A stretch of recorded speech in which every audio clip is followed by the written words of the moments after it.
وہ پنجاب میں ہے، دیگر صوبوں میں ہے، جہاں جہاں مطلب پھر وفاقی حکومت کے تحت ہے، موٹر ویز بنا دی ہیں، جو دیگر منصوبے ہیں وہ سارے جب وہ اپنے دکھائیں گے تو نواز شریف صاحب کا یہ خطاب جو ہے بڑی اہمیت کا حامل ہے۔ بہرحال جو دونوں پارٹیز کا آپس میں جھگڑا ہے نا، وہ مجھے لگتا ہے کہ وہ بہت حد تک ایک سیاسی بیان بازی ہے، کیونکہ جس طرح سے یہ نظام چل رہا ہے یہ دونوں پارٹیاں اکٹھی ہی چلیں گی، اور مجبوری سمجھ لیں آپ ان کی۔ ادھر جی بی میں بھی ظاہر تو پیپلز پارٹی کا دعویٰ یہ ہے کہ ان کے پاس زیادہ وہ ہے سپورٹ ہے لوگوں کی۔ بلاول بھٹو نے بھی کہا کہ گزشتہ الیکشن میں ہم سب سے بڑی پارٹی تھے، ووٹ سب سے زیادہ ہم نے لیے تھے۔ اب اس مرتبہ چونکہ وفاقی حکومت نون لیگ کی ہے تو ایک ٹرینڈ تھوڑا سا یہ بھی ہے کہ وفاقی حکومت جس کے پاس ہوتی ہے لوگ اس کو فیور سپورٹ کرتے ہیں۔ ظاہر ہے جو وفاقی حکومت میں وہی پارٹی ہوگی جس کی حکومت وہاں بنے گی تو وہ فنڈز ملنا اور سارے ترقیاتی کام ہونا وہ آسان ہو جاتا ہے، تو یہ ساری چیزیں وہاں پر رہیں گی، لیکن سخت مقابلہ ہوگا، اور ممکنہ طور پر پیپلز پارٹی کے ساتھ مل کر نون لیگ وہاں پر حکومت بنائے گی، اور ممکنہ طور پر نون لیگ کا وزیر اعلیٰ ہوگا۔ کوئی بڑی انہونی بڑا اپسیٹ اگر نہ ہو جائے تو۔ جہاں یہ الیکشن کیمپین چل رہی ہے وہیں پر بجٹ کی باتیں بھی ہو رہی ہیں۔ بجٹ تھوڑا سا لیٹ ہو گیا ہے، نون لیگ اور پیپلز پارٹی کے مذاکرات بھی ہو رہے ہیں، ابھی ایک آدھ دن میں دوبارہ ان کی ملاقات بھی ہو جائے گی، بڑے دونوں پارٹیوں کے بڑے آپس میں بیٹھیں گے، اس میں ظاہر پیپلز پارٹی کی کچھ باتیں مان لی جائیں گی، لیکن اصل میں بجٹ اس وجہ سے لیٹ نہیں ہوا۔ بجٹ تو لیٹ ہو رہا ہے آئی ایم ایف کی وجہ سے، کیونکہ آئی ایم ایف ایک تو روٹین میں تھا نا کہ وہ ایک ٹارگٹ دے دیتے تھے کہ آپ نے اتنا ٹیکس اکٹھا کرنا ہے، ریونیو اتنا ہونا چاہیے تاکہ آپ نے پے بیک کرنا ہے، لونز ہیں اس کے، قسط ہے آئی ایم ایف کی، لونز دیگر جو ہے ان کے ایک ساتھ ہیں، اور وہ سود کی ایک ساتھ ہیں، سارا کچھ۔ لیکن اب تو صورتحال یہ بن گئی ہے کہ آئی ایم ایف شک وائز جو ہے نا، شک وار، وہ اس میں مطلب ایک ایک پوائنٹ پر شاید انہیں اپنی گائیڈ لائنس دیں گے اور اس میں شامل کرائیں گے، اس کو امپلیمنٹ کرانے کے لیے کچھ اس قسم کے بھی خبریں ہیں کہ وہ کام ہو رہا ہے۔ تو عوام کا تو کیا بنے گا، کوئی چیز مجھے نہیں لگتا کہ کوئی سستی ہو سکے گی، وہ پھر ٹیکس ہی ٹیکس ہے، اور اس کی وجہ کیا ہے کہ اچھا کیا چیزیں مطلب گھی، کوکنگ آئل، بچوں کا دودھ، اشیاء خرد و نوش، بجلی، گیس، جو بیسک یوٹیلیٹیز ہیں، پیٹرول کی قیمتیں، اس میں تو خیر وہ ہم ماشاءاللہ جو حکومت نے کیا ہوا ہے پرابلی وہ لیوی اور زیادہ بڑھا دیں گے۔ تو یہ ساری چیزیں جو ہو رہی ہیں ٹیکس اکٹھا کرنے کے لیے، کیونکہ جو ٹیکس اکٹھا کرنے والے ادارے ہیں، بلکہ ادارہ ہے مینلی، وہ حکومتی وزراء ٹی وی پر جب بیٹھ کر کہتے ہیں کہ ہاں وہ 3 سال سے وہ تو ناکام ہے، لیکن پھر ہم نے پیسے تو پورے کرنے ہیں نا، تو عوام پہ ڈائریکٹ ٹیکس لگا دیں، یہ جو اس پہ ہے، اس پہ جیسے پیٹرول پہ انہوں نے لیا، اس طرح سے کر کے وہ پیسے پورے کر رہے ہیں۔ دوسری طرف خرچے کوئی نہیں رکتے ہیں، مثلا اب جو آج کل ڈسکشن ہو رہی ہے اسلام آباد میں نیا کنونشن سینٹر بننے کی، کنونشن سینٹر پہلے والا بھی بڑا کھلا ڈلا بڑا خوبصورت سا کنونشن سینٹر ہے، تو وہ بلینز آف روپیز لگ جائیں گے حکومت کے بھی، اچھا اس میں کوئی جے ویز بھی ہوں گے، سارا کچھ ہوگا، لیکن اس کے باوجود بلینز آف روپیز حکومت کے لگیں گے۔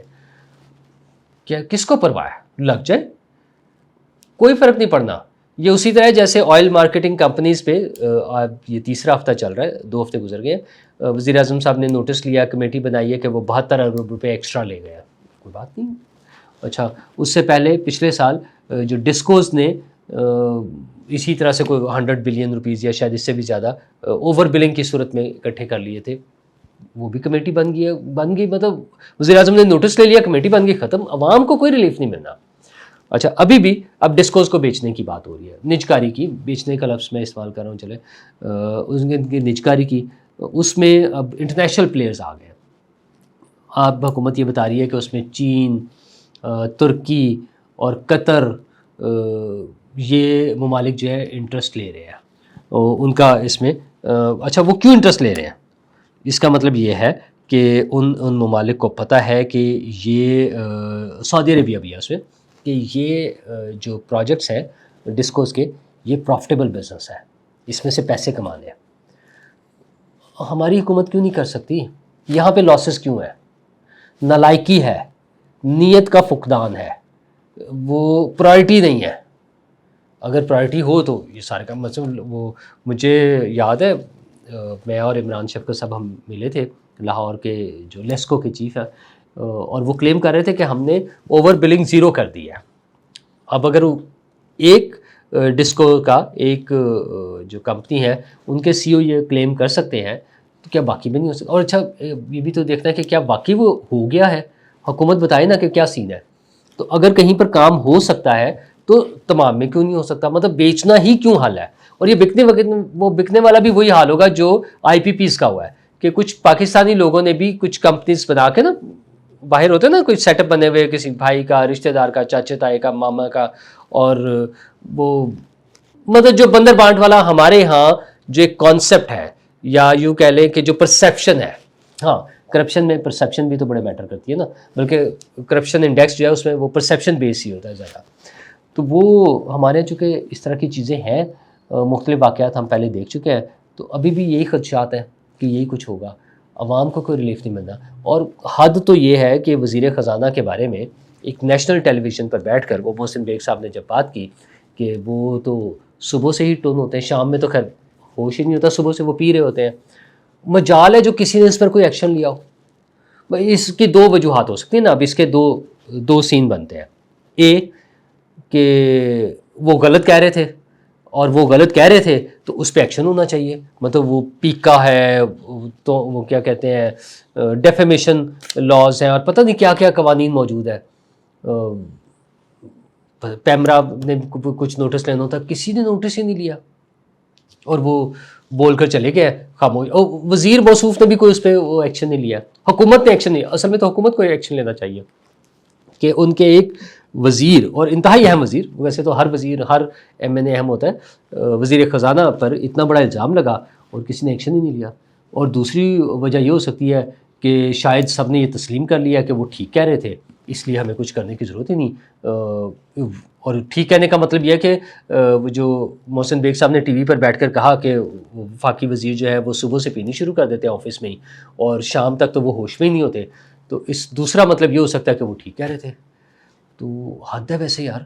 مطلب ایک ایسا ملک جہاں پر ایک شدید معاشی بحران ہے، لوگوں کا تیل نکالا جا رہا ہے، حشر نشر کر دیا گیا ہے، اور وہاں پر اتنے اہم وزیر پہ جس نے یہ سارا کام کرنا ہے، سنبھالنا ہے، مینیج کرنا ہے، کوئی پوچھنے والا ہی نہیں ہے کہ کوئی اس پر لگنے والے الزام کا جواب دے دے. یا دوسری صورت پھر جو میں نے کہا کہ پھر تو اللہ ہی مالک ہے، بس پھر ٹھیک ہے. اور جو یہ میں بتا رہا ہوں چیزوں کی قیمتیں بڑھنا، اس میں ایک پیٹرول بھی ہے، اور پیٹرول کی پرائسز انٹرنیشنل مارکیٹ میں، جو میں 2 روز قبل جب آپ سے بات کر رہا تھا تو وہ $82 تک آ گئی تھی. صدر ٹرمپ نے جب بیان دیا نا وہ ابنائے ہرمز کو کا ناکہ بندی ختم کرنے کا اور وہ ساری چیزیں، تو اب پھر وہ 90+ میں چلی گئی ہے پرائس، اور خطرہ یہ کہ اور بڑھ جائے گی. صدر ٹرمپ نے بھی یہی کہا کہ پرائس بڑھ رہی ہے، اور یہ پرائس تب کم ہوگی جب یہ جنگ بند ہو جائے گی. اور جنگ کب بند ہوگی؟ صدر ٹرمپ نے کسی حد تک وہ رکھا جنگ بندی والا معاملہ، لیکن اب پھر جو تازہ ترین اٹیک تھے اسرائیل پر، اسرائیل کی طرف سے ادھر لبنان میں جو کاروائیاں ہوئی، اور ڈائریکٹ امریکہ کی طرف سے، اور اس پر ایران پر والے جو اٹیکس ہیں، اس کے بعد آج ایران نے جواب دیا، اور انہوں نے کویت سٹی کا جو ایئرپورٹ ہے وہ اڑا دیا. اور اچھی بھلی بات تباہی نظر آ رہی ہے. مسئلہ یہ ہے کہ یہ ختم کیسے ہوگا؟ اچھا یہ جب نارمل ہوں گی چیزیں تو پھر آگے چلے گا نا. اور نارمل ہونے میں ایک وہ بھی ہے، ان کے جو صدر تھے روحانی رہنما جو آیت اللہ خامنائی، ان کی آخری رسومات جو ادا کرنی تھی، تدفین تھی، وہ بھی ابھی تک پینڈنگ ہے. اب سنا ہے کہ اس کی کوئی تیاریاں ہو رہی ہیں، وہ کب تک ہوں گی؟ اگلے چند دنوں میں. اچھا اس میں سب سے اہم چیز کیا ہے؟ لیٹ ہونے کی وجہ کیا ہے؟ ظاہر ہے اس میں سب لوگوں نے شریک ہونا ہے، جو ٹاپ لیڈرشپ ہے وہ سب نے شریک ہونا ہے. نہیں شریک ہوں گے تو پھر وہی ہوگا کہ شاید ڈر گئے ہیں، خوفزدہ ہیں. اور اگر شریک ہوتے ہیں تو ایران کی طرف سے اس کی اسرائیل کی طرف سے کیا گارنٹی ہے کہ اس پر اٹیک نہیں ہوگا؟ کیونکہ وہ تو کوئی بھی شرارت کر سکتا ہے اسرائیل. تو ایون امریکہ پر بھی اس حوالے سے تو ڈاؤٹ ہو سکتا ہے. تو وہ کچھ ایسی گارنٹیز مانگ رہے ہوں گے میرا خیال ہے. ان گارنٹیز کے بعد ہی یہ تدفین ہو پائے گی، ادروائز تو ایسا ممکن نہیں ہے. اور اب تو صدر ٹرمپ نے یہ بھی کہہ دیا کہ مجتبیٰ خامنائی بھی انوالو ہیں، اس میں شامل ہیں ڈائلاگ میں. تو اچھی بات ہے یار، اگر ڈائلاگ میں سب شامل ہو جائے اور یہ ڈائلاگ اپنے منطقی انجام تک پہنچے، اور یہ جو غیر یقینی صورتحال ہے اور یہ جو اٹیکس ہیں، حملے ہیں، یہ سارے ختم ہوں، اور دنیا کوئی امن کی طرف آئے، اور وہ اس خطے میں امن اور دنیا میں جو معاشی عدم استحکام ہے اس کا خاتمہ ہونا چاہیے، تاکہ لوگوں کی زندگیاں آسان ہوں اور بہتر ہو جائے. شکریہ. 999 کمیونیکیشن، ڈیجیٹل میڈیا اور یوٹیوب چینلز کی دنیا میں بڑی کامیابیاں سمیٹنے کے بعد اب ویب نیوز، ویب چینل اور یوٹیوب نیوز چینل کی طرف قدم بڑھا رہا ہے، جس کے لیے ہمیں ملک بھر میں رپورٹرز کی ضرورت ہے. خواہش مند حضرات و خواتین نیچے دیے گئے نمبر پر رابطہ کریں. What's app +92 309 1226 999.